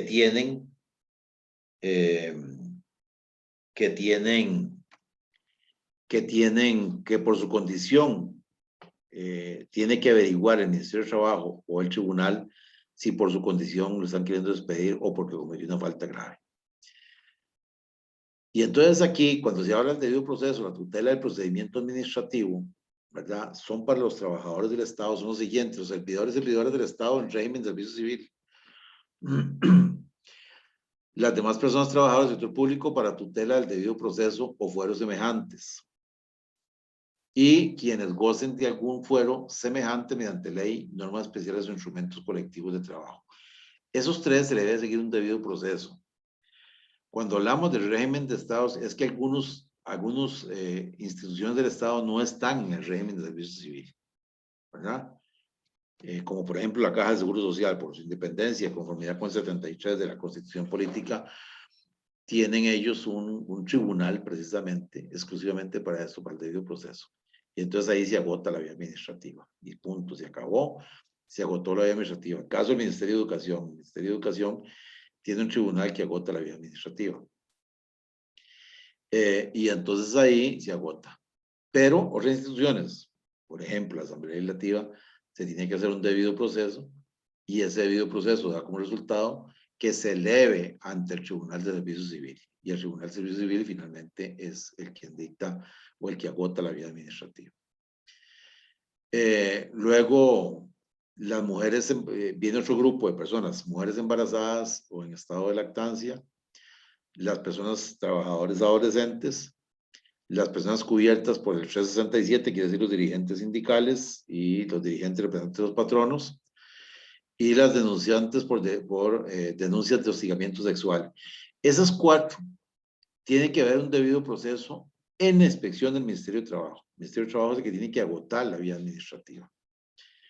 Y luego los trabajadores y trabajadoras que sean discriminados se van directamente a la vía judicial, ¿verdad? Ahí no hay que hacer debido proceso. Cuando una persona se sienta discriminada o discriminado, se va directamente a la vía judicial. Y las personas trabajadoras indicadas en el artículo 620 del Código de Trabajo. Y las del 620 son los trabajadores ¿cómo se llama? 620 del Código de Trabajo establece lo siguiente. 620.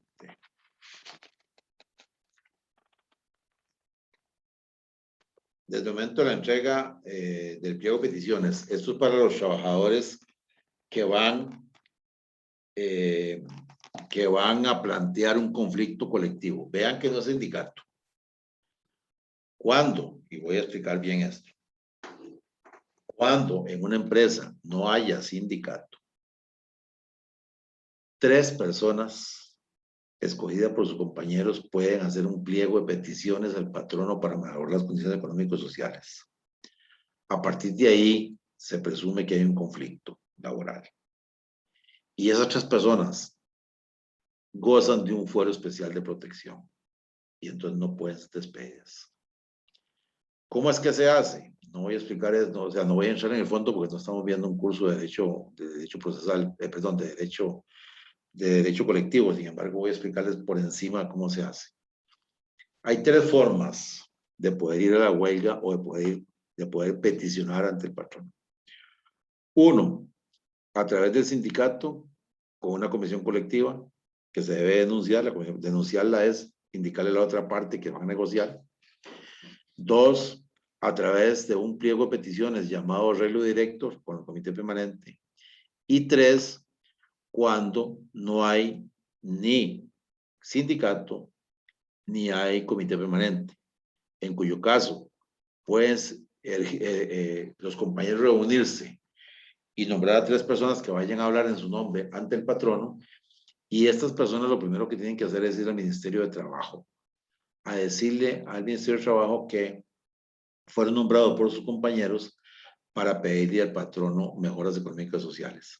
A partir de ahí el Ministerio de Trabajo le envía una nota al patrono diciendo que fulano, fulano y fulano, cédula tal y tal y tal, y las calidades del caso, ¿verdad?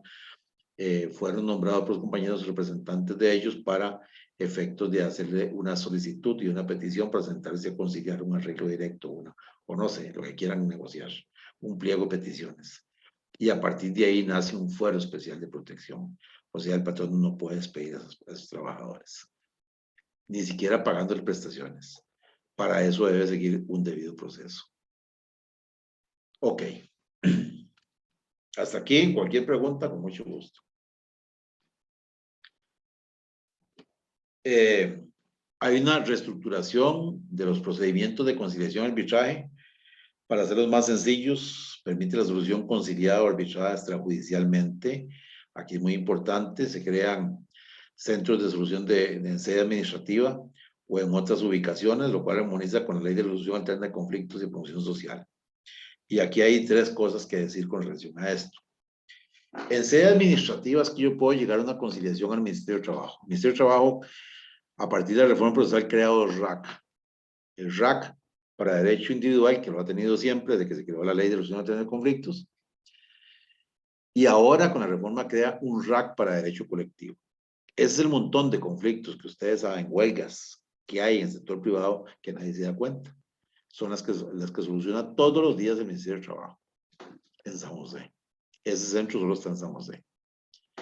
Ese RAC para derecho colectivo solamente está en San José.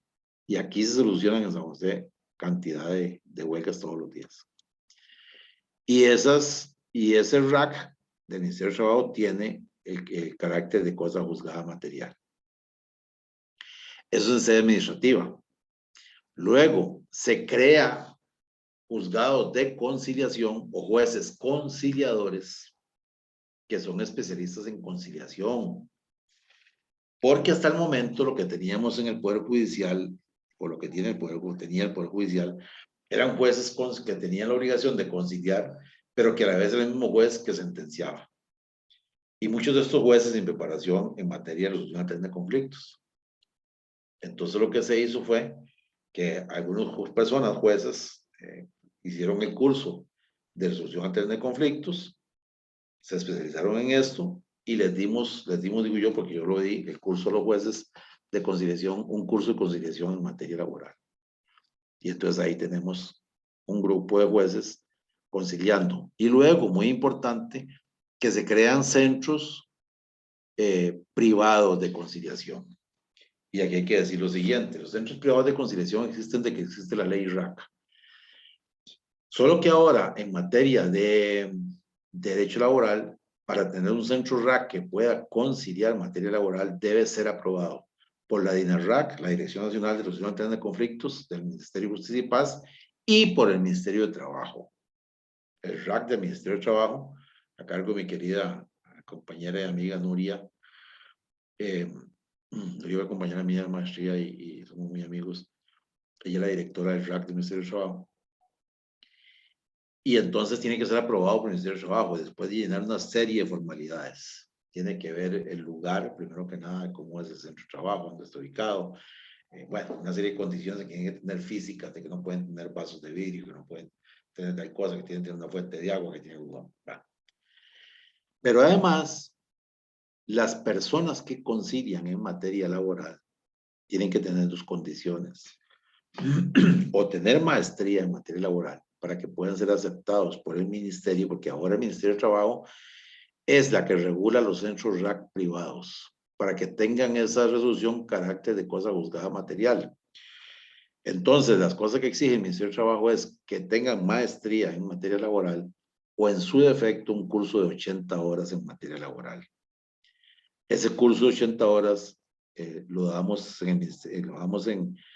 por un convenio con ellos, se da en el ministerio, perdón, en el Colegio de Abogados. Ese curso normalmente lo doy yo, por lo menos todo lo que se ha dado en materia de laboral para resolución de conflictos la hemos dado en el Colegio de Abogados, y no necesariamente quienes llegan son abogados. Por ejemplo, en el RAC acepta psicólogos, psicólogas, trabajadores sociales, ingenieros, etcétera. Pero para poder conciliar en materia laboral debe llevar un curso de 80 horas, eso lo damos nosotros. Tiene que tener el título ya de conciliador y luego tener el título que damos nosotros del curso que doy yo. Dígame, doña Diana. Profe, estamos hablando del curso que nosotros llevamos con usted. ¿Sería este el curso o tendríamos que llevar otro? No sé si usted lleva un curso conmigo de 80 horas. Sí, sí lo llevamos, y aparte llevamos el Colegio de Abogados, que lo llevamos El curso que hay CAN. completo. Ajá, lo llevamos completo. Sería ese, y el curso con usted, sí. Digamos, estaríamos ya completos, digámoslo así. Es correcto, Perfecto. Diana. Efectivamente, Gracias, son dos cursos. Hay que hacer la especialidad en RAC, ¿verdad? Ajá. Que ese lo da el Colegio de Abogados con un convenio con DINARRAC. Ajá, ese fue el que Luego, llevamos nosotros antes, y luego exacto, ese lo llevamos llevas todos. Entonces ahí puedes conciliar familia, puedes conciliar penal, puedes conciliar civil, cualquier cosa. Pero para conciliar en materia laboral, aparte de tener el título que es un posgrado, tiene que llevar el curso de 80 horas en materia que laboral. llevamos con usted. Perfecto. Está bien. Gracias, profe. Muy bien. Ok. Yo tengo obviamente el título del Colegio de Abogados y del RAC, del RAC, desde que salió esta cosa. Y luego yo hice un posgrado de 2 años y medio en arbitraje internacional con la UCEN, con la Universidad de Ciencias Económicas y Mercantiles. Entonces, por eso, y además soy máster y soy doctor en Derecho Laboral, y entonces por eso doy yo ese curso de negociación en materia laboral. Se establecen regulaciones para la solución negociada, así como el arbitraje y los conflictos económicos sociales en el sector público. Ya hemos hablado de esto. Una regulación que trata de conciliar las necesidades que tienen los trabajadores y trabajadoras de ese sector, que tengan una vía pacífica de solución de esos conflictos. Respecto al principio de legalidad, que hemos hablado también de eso, cuando un trabajador o cuando el Estado no pueda, trabajadores, tener convención colectiva, como el caso de la Asamblea Legislativa, entonces también pueden hacer un pliego de peticiones para hacer una conciliación. Denme un segundito para buscar aquí un artículo para recordar cuál era el 460.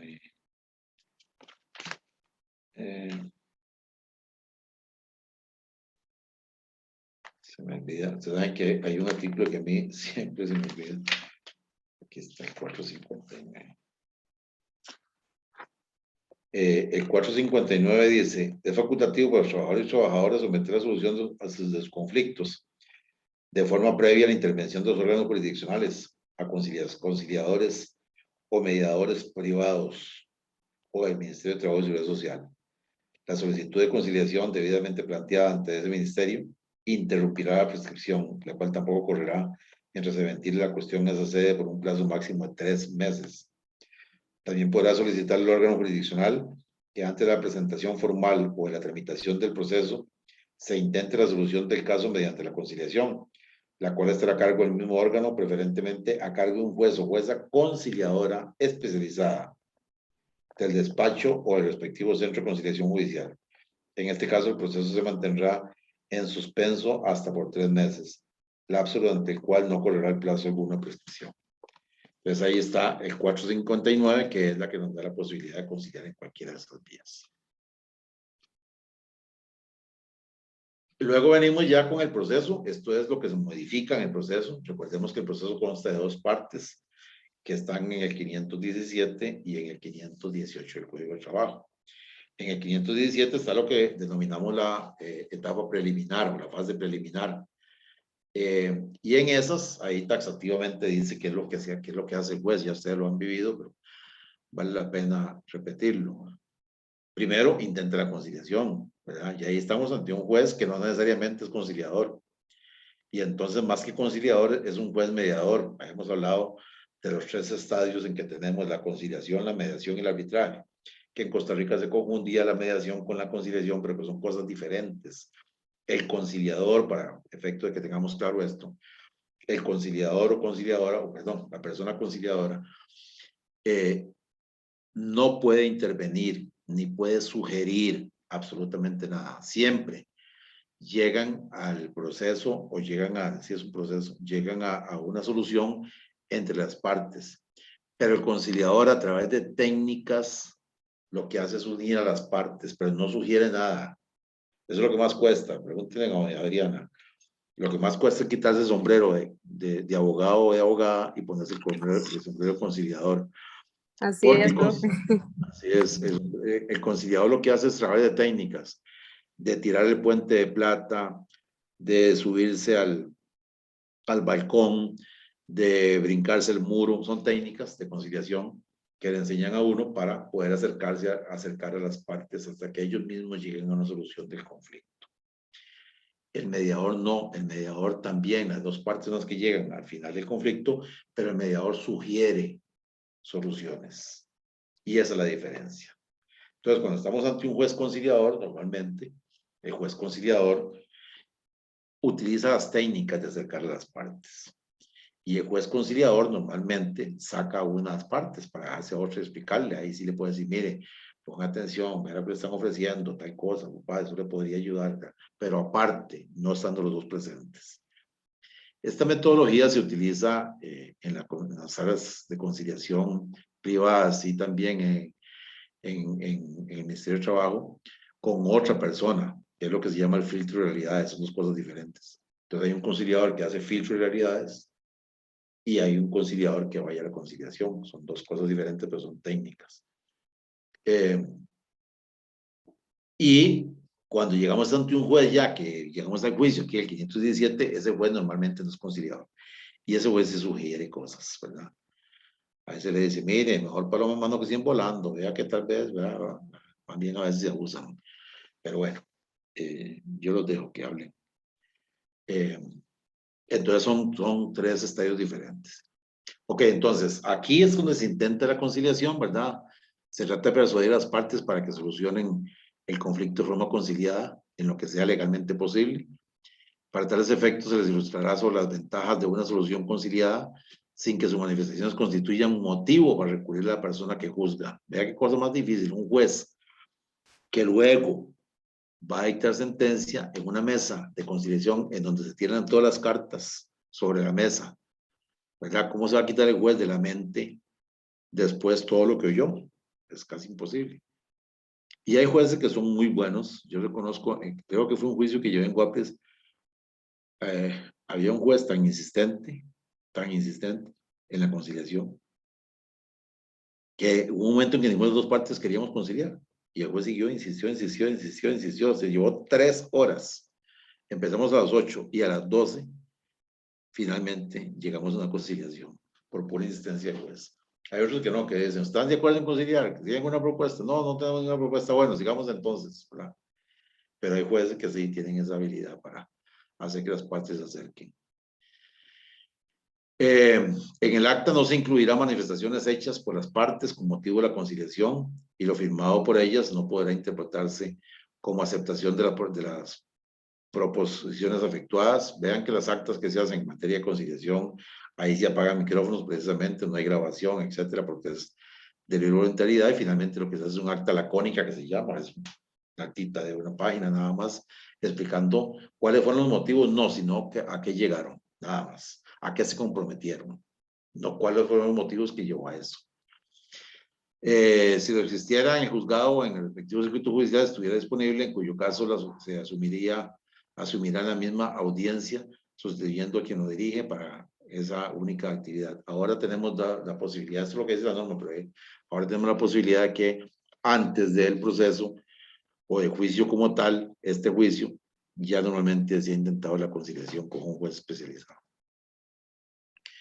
El artículo 459, que fue el que le leí hace un rato, da la posibilidad de faculta a los trabajadores a someter a la solución de conflictos de forma previa a la intervención de los órganos jurisdiccionales, a conciliadores y mediadores privados o al Ministerio de Trabajo.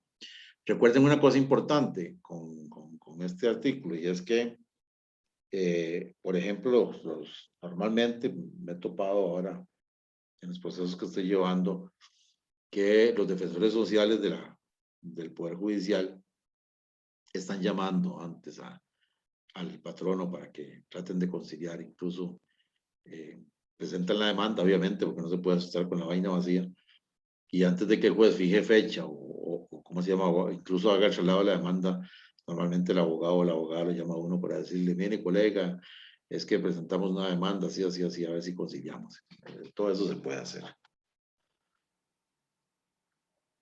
El párrafo segundo dice que también podrá solicitar el órgano jurisdiccional antes de la presentación formal, o sea, no necesariamente me pueden demandar y yo puedo precisamente pedirle al juez que queremos conciliar.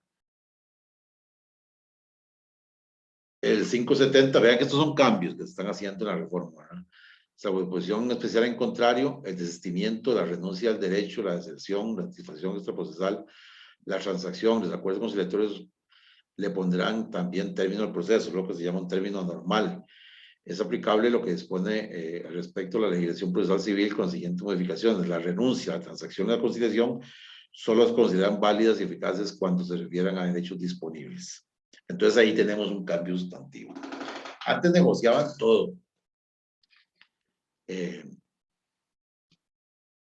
Si el trabajador decía que le debían el aguinaldo, ya lo podían conciliar. Que le debían salario, lo podían conciliar. Ahora no. Ahora, primero que nada, dice que se puede renunciar o se puede hacer transacción o conciliar cuando son derechos irrenunciables. O sea, yo no renuncio. Por ejemplo, cuando me llegan, les voy a poner un ejemplo de la vida real. A mí me llega un patrón, yo llevo con un trabajador y el patrón me dice, vea, le debemos, o este señor está pidiendo que son 5 millones, le proponemos 2 millones. Y entonces yo le digo, un momentito, ¿a qué corresponden esos 2 millones? Porque dentro de la petitoria, el señor dice que le deben 1 millón de salario, que le deben 1 millón de vacaciones y que le deben 500,000 pesos de aguinaldo. Y lo otro que está pidiendo, otros 2,5 millones, corresponden a la cesantía que no le pagó y al preaviso que no le pagó. Entonces yo le indico, señor juez, indíquele por favor que esos 2,5 millones corresponden a aguinaldo, a vacaciones y a salario, no son negociables. Eso tiene que pagarlo de mero derecho. Ahora sí, entremos a discutir la otra parte, a ver si negociamos. Pero aquí es importante señalar lo siguiente, vamos a ver si está en la otra filmina.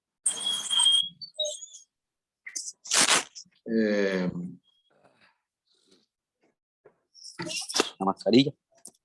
No tiene, no está. Deje eso. Cierre el micrófono, don Luis Diego, por favor. Don Luis Diego, gracias. Entonces, aquí es importante señalar lo siguiente. La norma viene a establecer de cuando de forma indubitable son derechos disponibles. ¿Qué es esto? Que ahí viene a aclarar un punto importante. Antes el Ministerio de Trabajo, antes de la reforma, decía es que usted le debe el aguinaldo, le debe las vacaciones. Y eso no se puede discutir. No, un momentito, que no se las debo. No, que no puede discutir, son irrenunciables, no. Ahora dice cuando son discutibles, ¿verdad? Quiere decir que si el patrono se opone a eso, si el patrono dice, no, yo no le debo esas vacaciones, no, yo no le debo ese aguinaldo, entonces ahí sí se convierte en un derecho negociable, ¿sí? Hay que distinguir esas dos cosas. Cuando el patrono no se opone, cuando el patrono dice, hecho número 2, es cierto y se acepta, ok, es cierto que le debe las vacaciones, ahí eso no se puede negociar. Pero si el trabajador dice que no me dieron las vacaciones, no me pagaron las vacaciones y me las dieron, y el patrono dice, no es cierto, y por tanto se rechaza. Se rechaza porque efectivamente se la dieron, pero se le dieron en tractos, día, fecha, tal y tal y tal y tal y tal. Ahí se convierte en un derecho negociable. Ven, qué interesante, muchachas y muchachos. Ahora, en las modificaciones en el proceso, propiamente dicho, la modificación en el proceso está en ese cuadrito que les pongo ahí. ¿Cuál es el procedimiento? Este es el procedimiento, estamos hablando del procedimiento ordinario. Doña Ariana, si gusta, baje la manita que tiene ahí levantada. Si no es que tiene alguna pregunta. Lo primero es que se inicia, como están en la crimina de izquierda a derecha, se lo señalo aquí, empezando por aquí, con la demanda. Recuerden que esta es por escrito, ya no es apud acta, sino que es por escrito. Se hace el traslado de la demanda, que también es por escrito, ¿verdad? Junto con la notificación del traslado. O sea, se le traslada al patrono en este caso con la notificación. Ahí se le dice, se le está notificando de que tiene una demanda, en cuyo caso el patrono tendrá que ir a buscar cuál fue la demanda para contestarla. Y ahí se contesta la demanda, también por escrito. Recuerden que son 10 días, ¿verdad? En los procesos ordinarios y 5 días en los procesos sumarísimos. Se contesta por escrito. Y luego viene un señalamiento a juicio. Señalamiento por escrito. Entonces, todo este proceso, vean, toda esta primera línea es por escrito. Y aquí entramos ahora sí a la etapa oral. En la audiencia preliminar de 417 del Código de Trabajo, donde se intenta la conciliación.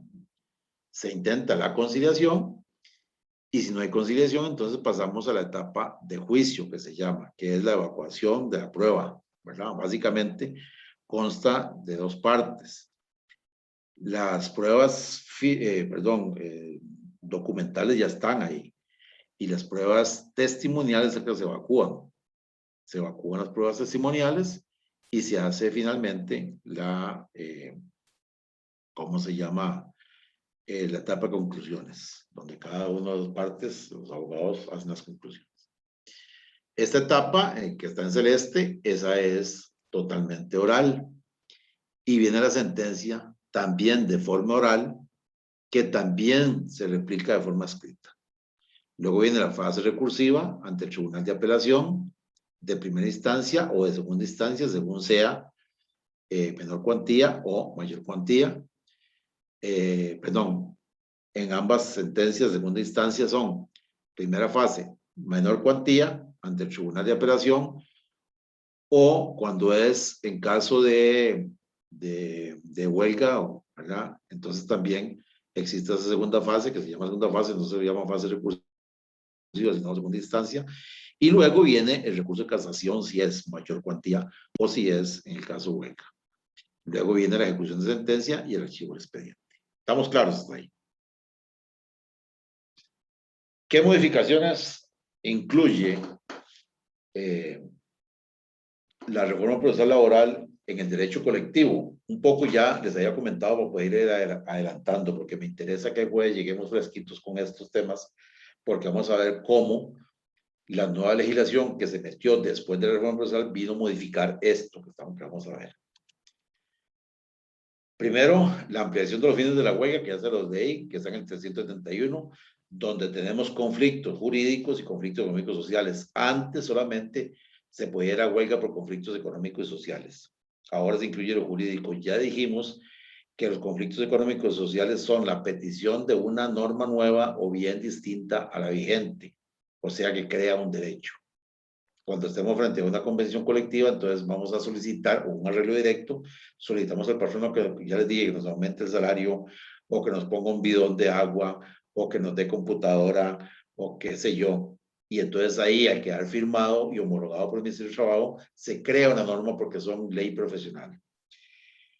Y el conflicto jurídico es solo la interpretación y aplicación de una norma existente, ¿verdad? Aquí no creamos ninguna norma nueva, sino que hay una norma existente, ¿verdad? Ya existe la norma, y entonces hay un cumplimiento, por ejemplo, por parte del patrono, y entonces ahí estamos frente a un conflicto jurídico. Luego hubo un cambio de porcentaje para el apoyo a la huelga. Antes del 2011 se decía que para que hubiese una huelga tenía que contar con el 60% de la totalidad de los trabajadores del centro que se viera afectado, o sea, la aprobación de los trabajadores, que no es el sindicato, la aprobación del 60% de los trabajadores. Luego la Sala Constitucional en ese voto que les señalo ahí, que es el 10.832 en el 2011, anuló esas disposiciones porque consideró que dicho porcentaje era muy alto. Sin embargo, lo dejó al libre arbitrio de los jueces. Y luego la reforma procesal laboral lo limitó a una mayoría absoluta, o sea, un 50% de los trabajadores que acudan a una asamblea sin que exista un porcentaje mínimo para la convocatoria de la misma. Vale aclarar que cuando no exista en el lugar de trabajo un sindicato, vean que la huelga no es un derecho sindical, sino que es un derecho de los trabajadores. Cuando no exista un sindicato o un grupo de sindicatos constituidos que por sí solos o en conjunto constituyen el 50% de afiliación de la totalidad de los trabajadores, de contarse con ese porcentaje, bastará que la Asamblea General del sindicato o sindicatos se acuerde la convocatoria de la huelga. Entonces explico las tres formas de convocar una huelga. Si existe un sindicato de representantes de los trabajadores, ¿sí?, que tenga más del 50% de los trabajadores, ¿verdad?, se convoca a una asamblea y la asamblea, los trabajadores toman el acuerdo de ir a la huelga. No importa cuántos lleguen, tomaron el acuerdo y punto. Cuando sea menos del 50%, si un sindicato, hay un sindicato, como por ejemplo en el caso de Lina, tienen un sindicato pero no tienen el 50% de afiliación. Ese sindicato tiene que convocar a una asamblea y en esa asamblea tiene que estar por lo menos el 35% de los trabajadores, no de los afiliados, de los trabajadores de la institución. Y si el 35% llegan a esa asamblea, que es verificado por el Ministerio de Trabajo, ahí el Ministerio de Trabajo se convierte en verificador, con que acuerden el 50% de esas personas que llegaron, acuerden ir a la huelga, van a la huelga. Si no acuerdan, si no llegan al 50%, no pueden ir a la huelga. Ese es el segundo estadio. El tercer estadio es cuando del todo no hay sindicatos en la institución o en la empresa.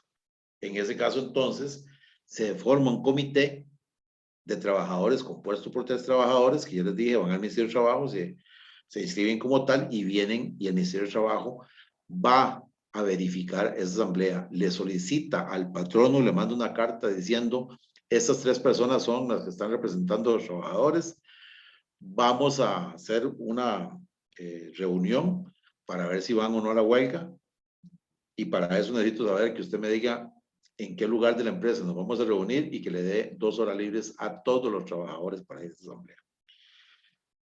Y ahí va el Ministerio de Trabajo y corrobora, pero bueno, le pide al patrono que le envíe, ¿cómo se llama?, la lista de los trabajadores y lo verifica contra la lista que envía precisamente en la planilla de la Caja del Seguro Social. Por eso que muchos patronos tiemblan aquí, porque muchos patronos tienen trabajadores que no están inscritos en la Caja del Seguro Social, y como el Ministerio de Trabajo tiene un control cruzado con la Caja, pues se va a dar cuenta, y ahí podría estar el patrono frente a una falta grave o una falta a la seguridad social. Y eso hace que entonces obtengan las multas, el caso y todo lo demás. Pero además el Ministerio de Trabajo entonces verifica que esos trabajadores son realmente trabajadores de la empresa, y el Ministerio de Trabajo se hace presente y el inspector solamente deja entrar a los que son trabajadores de la empresa, para que no hayan colados de parte del patrono para que voten en contra, o para que no hayan colados de parte del sindicato para que voten a favor. Solamente trabajadores de la empresa, o de parte de los 3 dirigentes estos. Solamente trabajadores de la empresa. Y ahí sí, en esa asamblea tienen que estar el 35% de los trabajadores. Recuerden que aquí no hay definición sindical, de los trabajadores de la empresa. Y con ese 35% de los trabajadores de la empresa, entonces tienen que votar el 50%. ¿Ok? ¿Alguna pregunta con relación a este tema? ¿Estamos? ¿Alguna pregunta? Muchas gracias, no está clarito. Está clarito. Vean que eso es un repaso nada más fue un repaso de las modificaciones y las introducciones a la reforma procesal laboral. Ahora el jueves, si Dios quiere, vamos a ver los cambios que hay después de la reforma, que vinieron a reformar eso. Vinieron a reformar el tema de la huelga, sobre todo, y vamos a ver 3 legislaciones importantes, 2 legislaciones importantes que se metieron, que una fue la de la ley de finanzas públicas. La otra son 3. La otra fue la ley que establece, ¿cómo se llama?, la seguridad jurídica en las huelgas, que prácticamente prohibió todas las huelgas en el país. Y la otra es la legislación, ¿cómo se llama?, que vino a decir que eran servicios públicos esenciales, que digo casi todo era público esencial. Y por eso entonces amarran esas 2 legislaciones para prohibir tácitamente la huelga. Y finalmente, esas son las modificaciones que hubo legislativas. Y luego con el tema de la pandemia, se vinieron a hacer 2 legislaciones. Una, como todos ustedes saben, para la disminución de la jornada, y otra legislación que vino a poner en práctica el artículo 74 del Código de Trabajo, relacionado con la suspensión temporal de los contratos de trabajo. Básicamente, esos son los que vamos a ver el próximo jueves. Dígame, doña Adriana.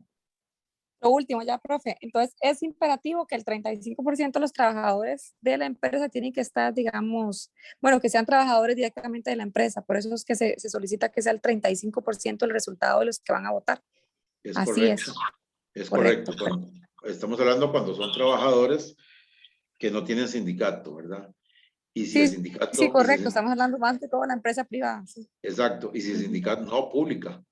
Y si el sindicato, por ejemplo, en el INA, si el sindicato tiene menos del 50% de los trabajadores afiliados, entonces también tiene que ir al Ministerio de Trabajo. Si el sindicato tiene más del 50% de los trabajadores afiliados, entonces no hay necesidad que vaya al Ministerio de Trabajo, sino que ellos toman la decisión y se acabó.